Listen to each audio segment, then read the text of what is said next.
Growing opposition to the Tuen Mun landfill expansion plan. Further revelations about NSA surveillance by Snowden.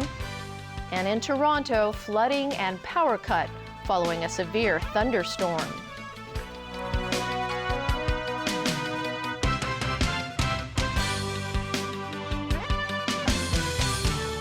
Hello and a very good evening. More pressure on the government today to shelve its plan to expand the Tuen Mun landfill.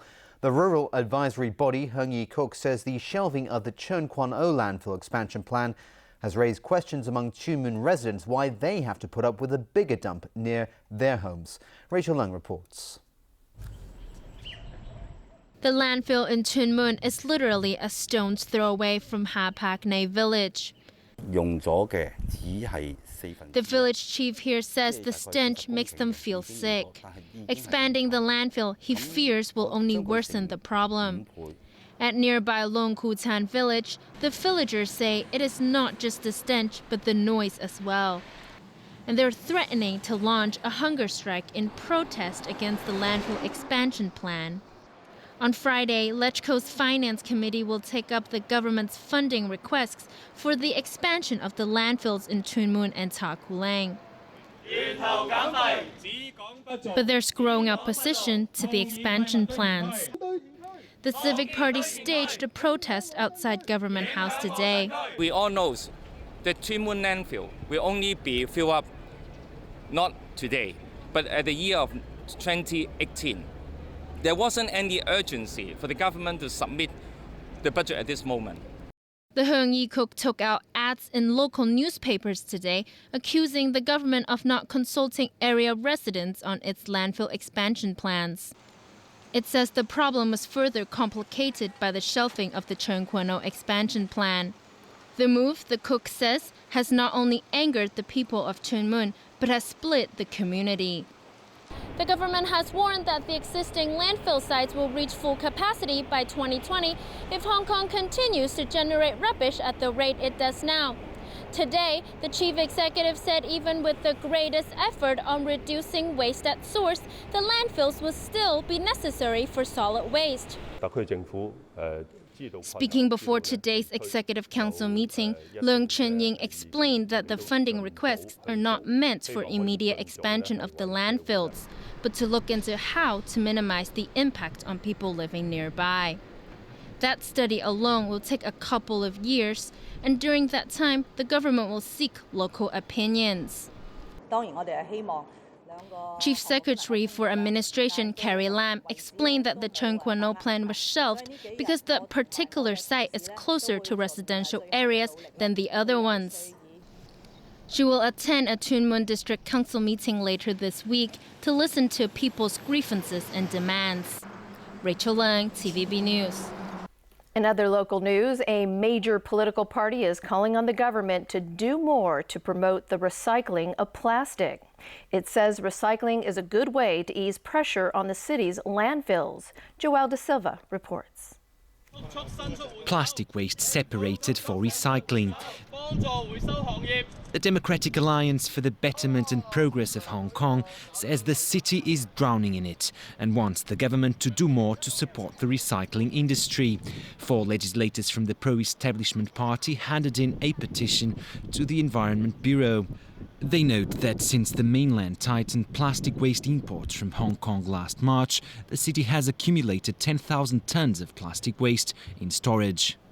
First of all, discuss with the Chinese government immediately to see what they can do to take over the plastic stuck in Hong Kong. Secondly, immediately they should discuss with the industry what they can do to support the industry to develop the recycling business in Hong Kong. The DAB wants government funding for private recycling firms instead of just the NGOs involved. It also wants more training opportunities and better access to insurance for recycling workers. But the party isn't only asking the government to lend the recycling industry a helping hand. It also wants more effort put into educating the public about recycling and waste reduction. At a time the government is facing strong opposition to landfill expansion plans, the DAB is saying there are other things to do. Every day, Hong Kong produces 1,700 tons of plastic waste, which ends up in the city's landfills because it's not recycled. João da Silva, TVB News. Turning overseas now, US and Chinese officials have kicked off 4 days of talks on cybersecurity over Washington's claims of cyber theft of trade secrets by the Chinese. But the US has been put on the defensive in recent weeks because of the revelations of American surveillance leaked by former National Security Agency contract employee Edward Snowden. As Alan Buckner reports, a second installment of Snowden's interview with the Guardian newspaper has now been made public. 29-year-old Snowden gave the interview last month while holed up in a Hong Kong hotel room.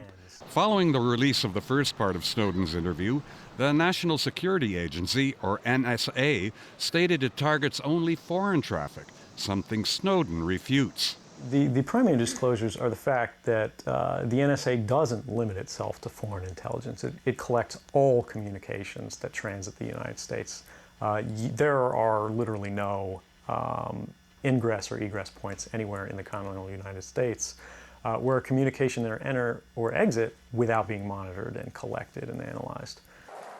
In Brazil, President Dilma Rousseff said her government has formally requested an explanation from Washington over reports that its citizens' electronic communications have been under U.S. spy agency surveillance for at least a decade. She condemned that as a violation of sovereignty and human rights and said she would bring up the issue at the United Nations. And in Venezuela, President Nicolas Maduro said the country has now received an official request for asylum from Snowden. Last week, Maduro announced his country would accept him.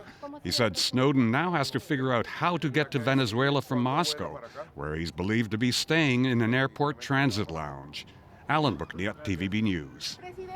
Asiana Airlines says it's still too early to say pilot error was the cause of a jetliner crash in San Francisco that killed 2 people and injured more than 180.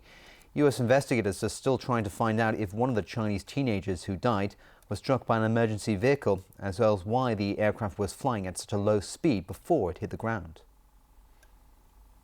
American investigators say in the moments before the Asiana jetliner crashed, its airspeed was dangerously low, 39 miles per hour below its target speed of 158 miles per hour. The main pilot was still training on the Boeing 777, and his supervisor was making his first flight as a trainer. Parts of the aircraft were found in San Francisco Bay after the crash. The lower portion of the tail cone is in the rocks at the seawall. And there was a significant piece of the tail of this aircraft that was in the water. Our investigators have also documented additional aircraft parts that are visible when low tide occurred.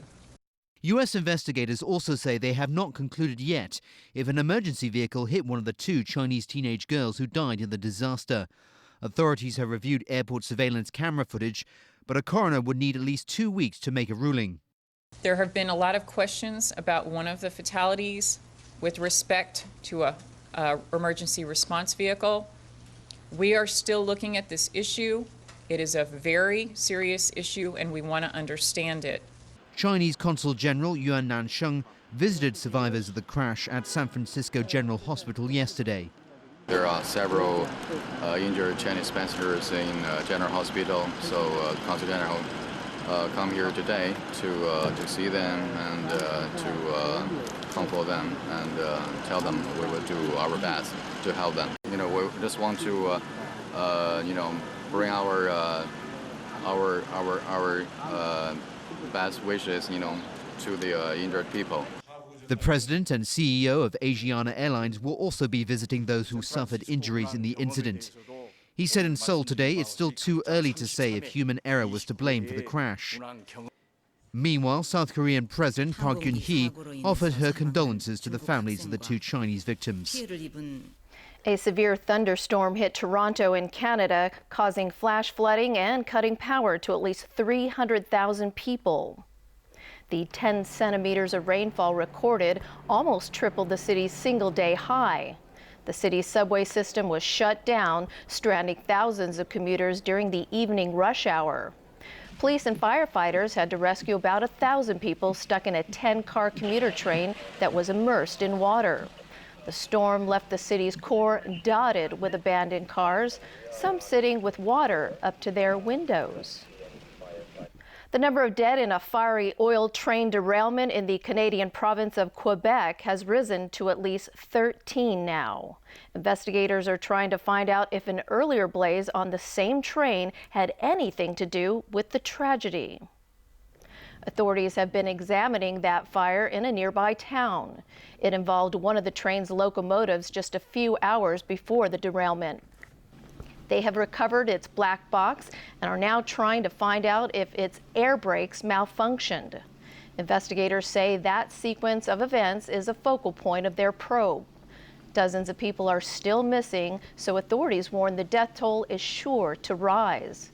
At least 5 of the oil train's tankers exploded after coming loose on Saturday, speeding downhill and derailing. Investigators say the tankers in question have a history of puncturing during accidents. In Egypt, more than 50 people were killed in the deadliest day of violence since last Wednesday's ouster of President Mohamed Morsi. Morsi's Muslim Brotherhood called for an uprising following the killings, accusing the army of gunning down peaceful protesters. Amateur video posted on the internet shows a man on a rooftop wearing what appears to be an army helmet, opening fire with a rifle into the crowd. The army, meanwhile, released video which it says shows armed protesters attacking troops around the Republican Guard compound where it's believed Morsi is being held. And while the mass protests continue, the country's interim president set a swift timetable for the process of amending Egypt's Islamist-backed constitution and set parliamentary and presidential elections for early 2014. And still to come in our newscast, Fanling Golf Course now part of a new territories development study. ESF school fees may go up by more than 20%. And panda mating season at Ocean Park.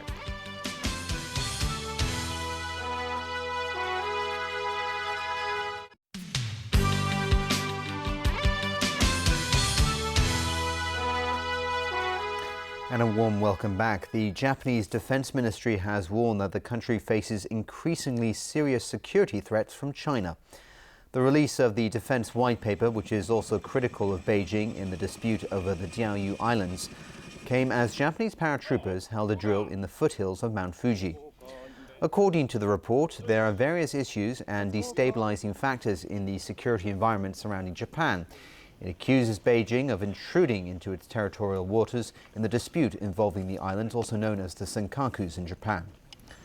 The Chinese Foreign Ministry promptly hit back, saying Tokyo has continued to exaggerate China's threat, sparking regional tensions.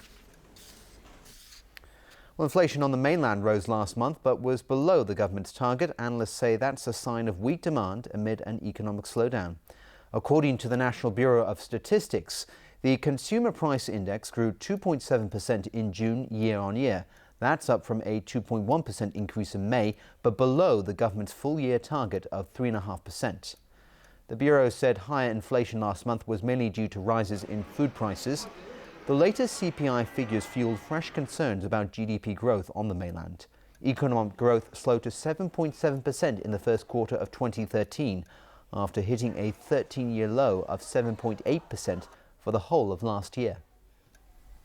Well, the future of the Fanling Golf Course may be up in the air. Secretary for Development Paul Chan said today that the site has been included in the Northeastern New Territories Development Study. But he also added the study will take a long period of time to complete. Jenny Lam reports. Can a new town be built here at the Fanling Golf Course instead of forcing people out of their homes in the Northeast New Territories New Development Area to make way for construction works? Secretary for Development Paul Chan says it is easier said than done. It is not a game of Monopoly in which we just stick a few high-rises there, he said on a radio program this morning. The idea needs to be subject to public debate, he explained. Then there are the infrastructure, the environmental impact assessment and legal procedures to think about. And all that, he added, will take at least a couple of years. But the fate of the golf course in Fanling is already part of the Northeastern New Territories development study. If repossession of the land is in public interest, the government will not have to compensate the golf club, nor does it fear litigation. The golf club paid a token $1,000 for the land plus a nominal annual rent. The lease will be up in 2020 and the government needs to give the club 12 months' notice if it is to take back the land. Jenny Lam, TVB News. Form 1 school allocation results are officially out today. While nearly 90% of the students will be going to a secondary school of their top 3 choices, those who aren't happy with the results are scrambling for alternatives. Vicky Kung reports. A day of joy for some. I want to join DBS boarding school. Why do you want to join? Because I want to be independent. A proud moment for some parents. From kindergarten, we pay a lot of extracurricular lessons for her, around 10 subjects. So I feel very great today. But disappointment for others. More than 51,000 primary school leavers learned today which school they will be attending in the new academic year. 89% of them will be going to one of the top 3 choices under the government's centralized allocation system. And here at Yau Ma Tei Catholic Primary School, more than 90% of the kids will be going to the schools they want. Well, maybe the reason is the falling numbers of students in this year, and we're compared to last year. There are about 3,200 vacancies at various secondary schools. Many of those are in Tuen Mun. To save them from closure due to a lack of students, the schools in the districts have agreed not to accept students who have already been allocated a school there. Students who are allocated to government or aided schools will have to register at their respective schools on Thursday or Friday in order to reserve their places. Vicky Kung, TVB News. Fees at schools run by the English Schools Foundation may go up by more than 20% when government subvention is gradually phased out from 2016. Although current students will not be affected, lawmakers say the government will be depriving parents of choices of schools for their kids in the future. Vicky Kung again. From 2016, new students enrolling in English Schools Foundation or ESF schools will no longer enjoy the current level of fees made possible by government subvention. Continued subvention to the ESF schools will not be in line with our policy to not provide subvention to international schools. But legislators say ESF schools should not be compared with other international schools because their fees are lower. This is very saddening because you are actually taking away yet another choice from Hong Kong parents who are keen to have their children to have an English education. Fees at ESF schools may go up by about 23% once there is no more government subvention. This is short-sighted. When school fees increase, then it means that all the international schools have been turned into elite schools. The ESF, though disappointed, believes this is the best that they can get. We accept that what has been offered protects the interests of existing and some future students. It also provides for the continuation of government funding for ESF special needs provision. About 13,000 children of over 50 nationalities are studying in 14 ESF schools. International baccalaureate exam results out yesterday shows that ESF students outperform schools worldwide. Vicky Kong, TVB News. All right, Tony, I'm going to pass it on over to you for some cricket action, I understand. That's right. One of the great rivalries in the sport is about to begin, and we'll talk all about it. English and Australian cricket fans are licking their chops at the prospect of another classic test series between the two countries. The Ashes begin tomorrow, and both sides have vowed to battle until the end to get their hands on the famous urn. After the warm-up games and press events, the gloves finally come off as England take on old rivals Australia in the first Ashes test tomorrow. England are the defending champions, having beaten the Australians on tour 2 years ago. And the home team are hoping to use the feel-good factor from Andy Murray's victory at Wimbledon and the recent success of the British and Irish Lions down under as inspiration for another win. Yeah, it's fantastic, and we hope to do the same. You know, there's a feel-good factor that comes from a nation's sporting team doing well, and we hope to tap into that, and hopefully in 6 weeks' time we can be put up alongside those guys as victorious English teams. While neither England nor Australia top the rankings of test-playing nations, that honour goes to South Africa. Both sides stress that it doesn't get any bigger than an Ashes series in world cricket.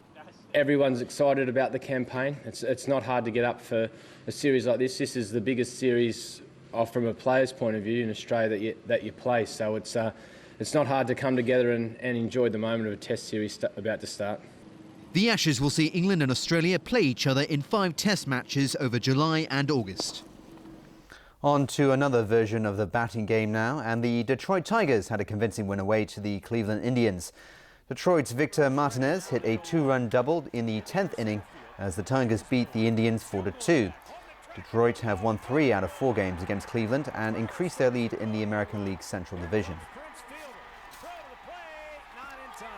In football, Honduras continued their impressive campaign at the CONCACAF Gold Cup with a win over Haiti in Group B. Ronnie Martinez and Marvin Chavez scored in both halves of the game to complete a 2-0 win for Honduras. Honduras next face El Salvador in their final group game, while Haiti take on Trinidad and Tobago. And finally, panda mating season is upon us, and to help Ocean Park's 2 pandas, vets have artificially inseminated the female Ying Ying. They're hoping to confirm a successful pregnancy later this year. Ronnie Samtani has that story. Ocean Park's vets have been encouraging the 2 pandas to mate.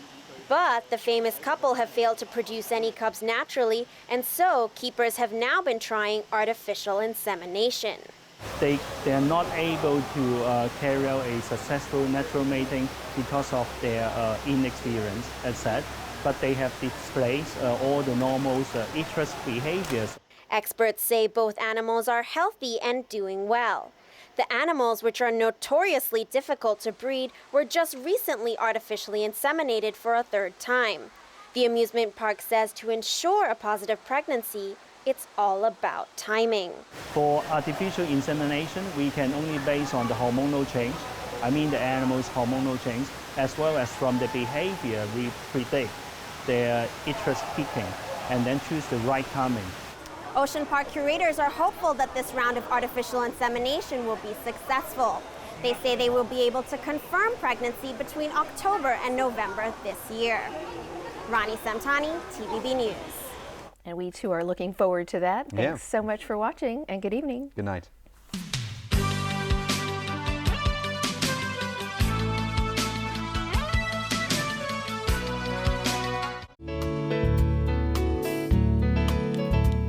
Good evening. Luckily, it was mainly fine and very hot today, but there were showers in the afternoon. And as tonight's situation chart shows, a maritime air stream is bringing showers to the east of Guangdong and the northern part of the South China Sea. Today's temperatures ranged from 27 to 33.2 degrees, and the relative humidity was between 58 to 87%. Winds are moderate south to southeasterlies. The current temperature is now 29.4 degrees Celsius, with the relative humidity standing at 76%. The thunderstorm warning has been issued. So Freddie, how's the weather tomorrow?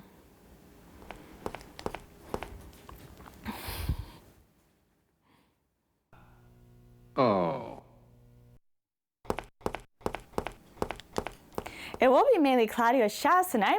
There will be isolated thunderstorms at first. Temperatures will range between 26 and 31 degrees. It will be fine and very hot in the next couple of days.